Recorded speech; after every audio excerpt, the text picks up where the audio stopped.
दोस्तों, ईरान की साइड से आज कई सारे अपडेट्स आए हैं। ईरान के फॉरेन मिनिस्ट्री के स्पोक्स पर्सन इस्माइल बगाई ने कल मीडिया को स्टेटमेंट दी और कई बड़े खुलासे करे। तो आइए नजर डालते हैं क्या क्या उन्होंने कहा।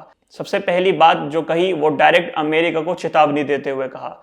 इस्माइल बगाई ने कहा कि हम जिस तरीके से चाहें अपना फंड इस्तेमाल कर सकते हैं। दोस्तों, जैसे कि कल मैंने आपको बताया था कि अमेरिका ने ईरान के फ्रीजिंग फंड्स को रिलीज करने के लिए एक काफी बड़ी शर्त ईरान के सामने रख दी है। अमेरिका ने बोला कि ईरान अपने फ्रीजिंग फंड्स को जब ही यूज कर सकता है जब वो अमेरिका के किसानों से अनाज या कृषि खरीदे। मतलब अमेरिका अपने किसानों का फायदा कराना चाह रहा था। यही बात दोस्तों इस्माइल बगाची ने भी प्रेस कॉन्फ्रेंस में बोली।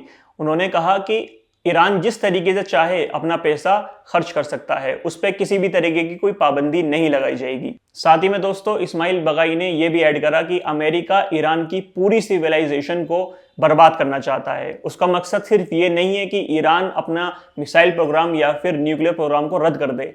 अमेरिका का असली मकसद है कि ईरान की पूरी सिविलाइजेशन को खत्म करना। इस्माइल बगाई ने एक और बात का खुलासा करा है दोस्तों।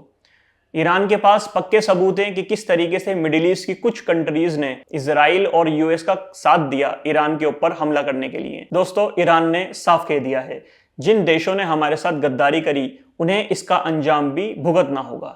ईरान बदला लेने के लिए जो कदम जरूरी होगा उसे जरूर उठाएगा। दोस्तों, बात यहां तक खत्म नहीं होती। ईरान ने यूरोपियन देशों की भी जमकर क्लास लगाई। इस्माइल बगाई ने कहा कि इस पूरी जंग को लेकर यूरोप का रवैया बहुत ज्यादा गैर जिम्मेदाराना रहा है। इस्माइल बगाई ने और भी काफी सारे अपडेट्स दिए। ईरान की डेलीगेशंस ने IAEA यानी इंटरनेशनल एटॉमिक एनर्जी एजेंसी के चीफ रफाइल ग्रोसी के साथ आमने सामने कोई मीटिंग नहीं की है। और सबसे बड़ा ट्विस्ट तो यह है दोस्तों, बगाई ने क्लियर कर दिया है कि यूएस और इजराइल ने ईरान की जिन न्यूक्लियर फैसिलिटीज पर अटैक किया था उन्हें एग्जामिन यानी जांच करने के लिए अभी एजेंसी के पास कोई क्लियर शेड्यूल नहीं है।